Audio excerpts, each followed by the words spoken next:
Please give me strength for the video I now have to do. I'm going to do something that I don't normally do and just issue a little content warning for this video. If you're under 18 or have kids in the room, you might want to put on headphones. If you're under 18, I would just warn you before watching this video. You might not want to watch it because of the things that I am going to have to discuss in this video. How do I even go forward with this? So, you read the title right. DC Comics has released a Harley Quinn fart comic. Let's just not beat around the bush. This is being recognized by everyone as a fart fetish comic. If you see that cover right there, some people might not think of it as anything more of, oh, is it just a dumb kids thing? No, this is not for kids. Anyone familiar with the internet or DeviantArt or any of that kind of stuff knows that this is a fart fetish comic. And for those of you out there who have innocent minds and might not know what the word fetish means, it means, according to the dictionary, a form of sexual desire in which gratification is strongly linked to a particular object or activity or a part of the body other than the sexual organs. Yes, I said that this was going to be a video not for kids. But I've long known what the word fetish means, but I became well acquainted with the word and used it quite often, frequently in my vocabulary, as a year or so ago, I actually had to review DC Comics for a couple years for a website, and I started using the word fetish to describe what I was seeing a whole lot, which is going to lead into what I have to offer in the discussion of this video. But yes, this is a fetish comic that DC is releasing with Harley Quinn, and they are well aware of it, as the official description of the comic reads in the handbook that announced it, calling all sickos.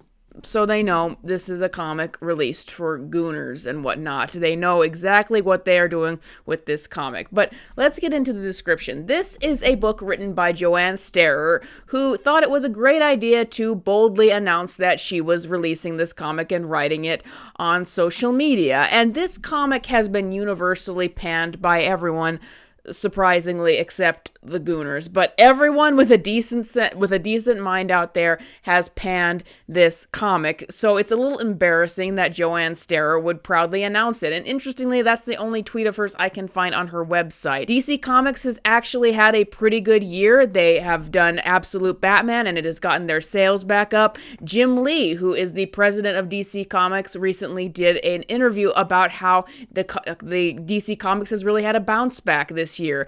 But it seems that they are really destroying their reputation again with this, as all the new fans who might have come over to read comics for Absolute Batman are just disgusted by this. And it is disgusting, but let's get into the description. And keep in mind, these descriptions for the comics are usually written by the writers themselves. And boy, is this a long one. Harley Quinn Fartacular, silent but deadly, with 2 T's, number 1.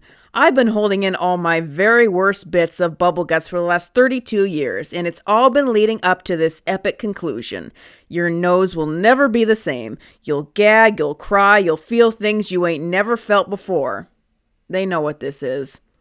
This fine publication is a celebration of all things past, present, and tout sure. This is the woman who wrote this. Sequential art's place in the annals of history is about to change with the release of Harley Quinn Fartacular, Silent but Deadly, a comic that promises to have the highest concentration of gas per page, GPP, ever committed to print. This description is still going. Emphasis on committed, because everyone who worked on this comic is getting thrown into Dr. Fartley's home for no good gassy guys and gals. Read the comic that Abraham Lincoln called a joy from fart to finish, moments before he died. This just keeps on going and going. By the way, usually descriptions from comics can just be 1 to 2 sentences. This one is 2 paragraphs. Warning, we aren't kidding. If you are grossed out by farts, then this comic isn't for you. And that's perfectly okay, though I am judging you. Unless you want to put your feelings to the test, in which case this comic is for you.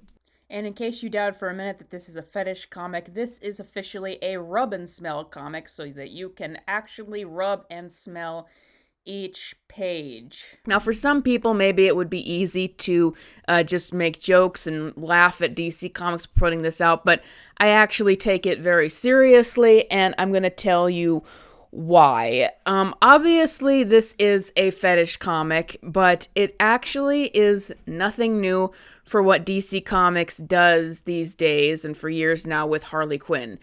This is all she's for now. I had to review Harley Quinn specifically when I was working at this website reviewing comics. And I was reviewing her because I was new on the team and they wanted to give you the lesser assignments, so you work your way up to the top. And no one wanted to review Harley Quinn, and comics for her and reviews for her didn't get any clicks because no one cares.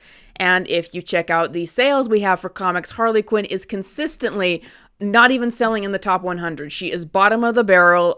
By numbers this low, she probably sells less than 10,000 copies a month, which is unacceptable for a character who is supposed to be this popular, but for some reason DC keeps releasing issues with her, and I don't understand why. I had to review these comics. They would always put the worst, most cheapest writers that they could on them.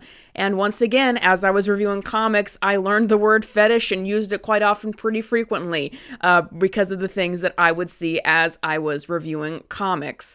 Now, for Harley, once again, she's just used for people's fetishes. I saw that a lot when I was reviewing her solo comics, but for example, when they did her 30th anniversary, they got Stepan Sejic, who had done a comic, a very popular comic, and I think overall very well written for her before. But Stepan Sejic, even though he had good ideas for her, he writes porn in his spare time. That's what he actually is as a profession. He was just taking time aside from that to do a DC comic. And I thought, and that's the one reason why I wouldn't recommend this comic, is that it went further than it needed to go in some places. Definitely went further. But then for some reason, they allowed Stepan to write a comic about Harley Quinn having a bondage fetish, which was leading into her relationship with Poison Ivy in this comic. And Catwoman is made into some sort of spokesperson for this kind of fetish in the comic. I am not making this up. This was not even a comic rated for adults. This was a T+ comic that DC released as Harley Quinn's 30th anniversary. And I was horrified that they released this as a T+ comic. I'm like, this character started as a character for kids in a kids show, and this is what you're releasing for her 30th anniversary? But it doesn't stop there with Harley Quinn. DC also released a Harley Quinn comic based off of the R-rated animated series called the Eat, Bang, Kill Tour, and it sounds exactly what it's like. And the person that they got to write this comic was a self-proclaimed former prostitute who is constantly doing TikToks where she's high on drugs and saying just crazy stuff. Her name is T. Franklin. Anyway, that's who DC Comics hired to write this comic. And it's all just Harley Quinn and Poison Ivy softcore porn. Literally, that's what it exists for. It exists to be titillating and them going to strip clubs and talking about sexual organs and talking about all bodily fluids and all this kind of stuff. That's what this comic is. And DC Comics, just like they did with the 30th anniversary one, had no problem publishing it, though at least with this one, they gave it a mature rating. But my point is, this is all that DC Comics uses Harley Quinn for. They haven't done anything with her in like 10 years since they made her get over the Joker. They just put her in this stuff. The Harley Quinn show, which is R-rated, at least started out with more of a story, but it soon just devolved into the Harley Quinn and Poison Ivy are a couple and drool over each other constantly show. And honestly, in the show, they don't go nearly as far as the comics have gone, but, you know, I still have a problem with that show, and I have a problem with these comics. Because DC Comics, first of all, I don't want to see this character used this way. I've never seen a character who started off one way, who just started off as a henchman in a kid's show who had some commentary on abusive relationships and all of that, turn into a fetish a fantasy for the worst of their readers. I don't want to see that happen. And it's gotten to the point where this is all that they do with the character, so I can't read anything from her anymore. And I get so upset by seeing this because I have a special place in my heart for this character more than any other character in the world. And I'm so emotionally attached that eventually got to the point where I'm like, I can't read anymore. I can't talk about it anymore because I just get so upset about it. But then they find a way, even when I've disassociated myself with it, to do something even worse. But Yeah, this is all that they do with the character, and the real problem is that no one at DC Comics cares. And that's always been the problem with Harley at DC Comics. Their top writers who actually care don't care about this individual character. She was from an animated series on a cartoon that a lot of these people didn't grow up with. Grant Morrison didn't take an interest in the character. He let her aside. Scott Snyder didn't take an interest in the character. Harley's actually barely appeared in Batman comics proper. So they made her into Deadpool in the mid-2010s because of what Dan DiDio wanted at the time. That kind of led into her becoming more and more sexualized and more fetishized with that. But it's all just led up to here. And the big problem is no one at DC Comics, even though they've changed leadership, cares. Like, they're doing Absolute Batman right now and a new Batman Hush. And these are supposed to be big events that are bringing readers back to reading comics. And they are. Harley doesn't appear in either of them. She never gets to be written by an actual competent writer because they have no interest in her because in part of what she's become. They're not even doing a version of her in Absolute Batman so far. She's not their priority. That might be a more serious version of the character that might actually be treated with respect. They just give her over to people like Joanne Starer who have these fetishes who want to do these comics. And they don't sell, I can prove that, but they keep on doing them. But that's where I'm at. It's like I've been yelling about this for years and no one does a thing because no one cares. And I'm like, okay, so you don't have someone behind the scenes who cares. But here's the thing. You still make merchandise of this character for kids. You still sell toys and costumes for little girls and boys. How can you be releasing this stuff? Not only does it degrade you as a company and what your DC Comics characters are supposed to be in general, and this is complete opposite of that, which is probably why Harley is usually separate from the rest of the comic characters.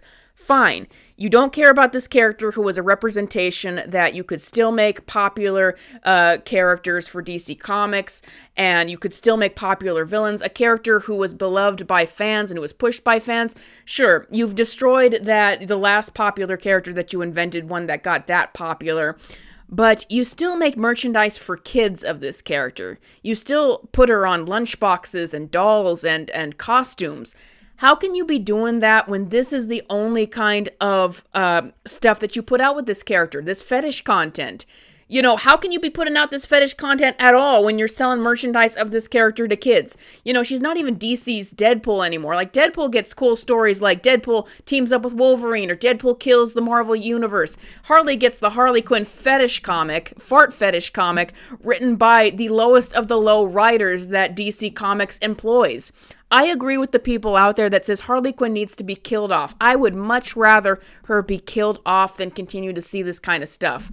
But I can't do anything about this. I'm just a YouTuber with 30,000 subscribers about it. I can't do anything about this. I have written comics reviews directly that I sent to DC Comics over the stuff that they put this character in, criticizing them for it. And I've only told you a fraction of the comics that I've read with her that they push this kind of stuff with. And no one listened. Well, the best I got was a comic that came back that said, yeah, you're right, but we're still going to be doing this stuff. So someone with leadership needs to step up and stop DC Comics from doing this to a character that they still try to market to kids. They need to stop doing it, and stop doing it for the sake of people who actually did care about this character and just hate being tortured seeing this. Nobody likes this. Everybody has rejected this comic. It is gross. It is disgusting. It needs to be pulled before it comes out. And it needs to be pulled because DC Comics, how can they celebrate their reputation coming back and getting some sales back up if this is how they treat any one of their characters? Especially one that they pretend is an A-list, that they still mass market merch to people of. I'm surprised I got it through this video without being super emotional, but it is what it is. I can't do anything about this once again. If you want to do anything about this, write to DC Comics and ask them to pull this comic and to stop with this direction. They should not be marketing this character to kids anymore. And I wish, you know what would really sell? A comic called Harley Quinn, The Death of Harley Quinn. I'm sure everyone would love that now because of how they've destroyed this character. That's all I got for you guys today. Please write a comment in this video to boost it in the algorithm if you agree. Thank you for watching. Thank you, patrons, for supporting me as I have to do videos on these awful topics. And I will see you guys next time.